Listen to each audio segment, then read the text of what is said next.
ఏ విషయంలో నువ్వు చింతపడుతున్నావో? నీ కుటుంబాన్ని గురించి నువ్వు చింతపడతా ఉన్నావా? నీ భవిష్యత్తును గురించి నీవు చింతపడుతూ ఉన్నావా? నీ బిడ్డలను గురించి నీవు చింతపడుతూ ఉన్నావా? నీ కుటుంబమును బట్టి, నీ కాపురమును గురించి నువ్వు చింతింపబడతా ఉన్నావా?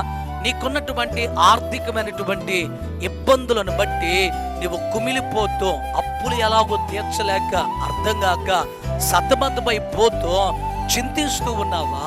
అయితే ఈ రోజున ప్రభువారు స్పష్టంగా నీతో వాగ్దానపూర్వకముగా మాట్లాడుతూ ఉన్నాడు.